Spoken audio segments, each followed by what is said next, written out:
আল্লাহ তাআলা কোরআন শরীফে যে সূরা ফাতিহা শিখিয়েছেন এবং বারবার সেটি পড়ার যে নির্দেশ দিয়েছেন, সব নামাজের প্রত্যেক রাকাতে যে সেটি পড়ার নির্দেশ দিয়েছেন, এই নির্দেশ কেন দেয়া হলো?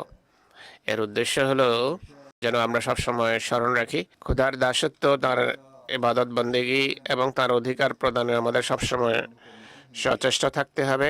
তার নির্দেশ মেনে চলার সবসময় সচেষ্ট থাকতে হবে। সূরা ফাতিহায় আল্লাহর মৌলিক গুণাবলীর কথা উল্লেখিত আছে, আর এই বোরাতে তার প্রতি কৃতজ্ঞতা প্রকাশের নির্দেশ আছে।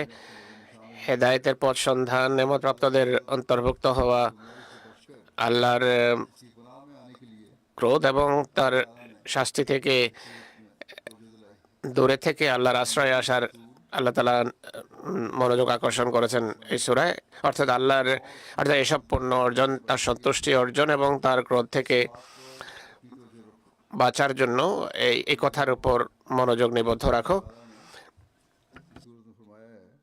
এটি এই সূরার উদ্দেশ্য। এই সূরায় আল্লাহ তাআলা বলছেন, ইয়াকা না'বুদু ওয়া ইয়াকা নাস্তাঈন, অর্থাৎ হে আল্লাহ, আমরা তোমারই ইবাদত করি এবং এটি চাই, তোমার ইবাদত করতে চাই এবং তোমার ইবাদত করার অঙ্গীকার করি, সংকল্প রাখি, কিন্তু এর জন্য মনোযোগ এবং শক্তি তোমার কৃপায়, তোমার অনুগ্রহেই লাভ হতে পারে। সুতরাং হে আল্লাহ, আমাদেরকে তুমি এর সামর্থ্য দান করো। এই দোয়ার মাধ্যমে মানুষ শতভাগ আল্লাহর উপর নির্ভর করা শিখে, নির্ভর করতে চায়।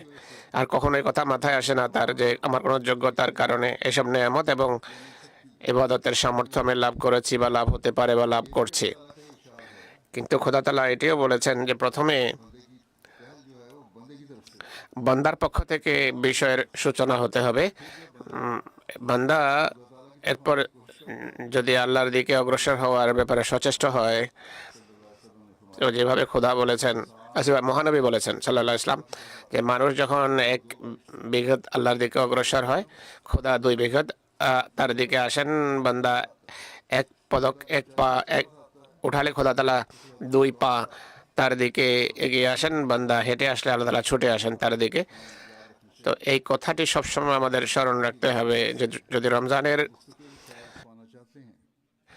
কল্যাণ কোরবানির কল্যাণ স্থায়ীভাবে লাভ করতে চাই আমরা, তাহলে এদের জন্য আমাদেরকে সবসময় চেষ্টা করতে হবে স্থায়ীভাবে খোদার দিকে অগ্রসর হতে হবে, তার দিকে হেঁটে যেতে হবে, তার ক্রোড়ে স্থান পাওয়ার জন্য চেষ্টা করতে হবে এবং দোয়া করতে হবে।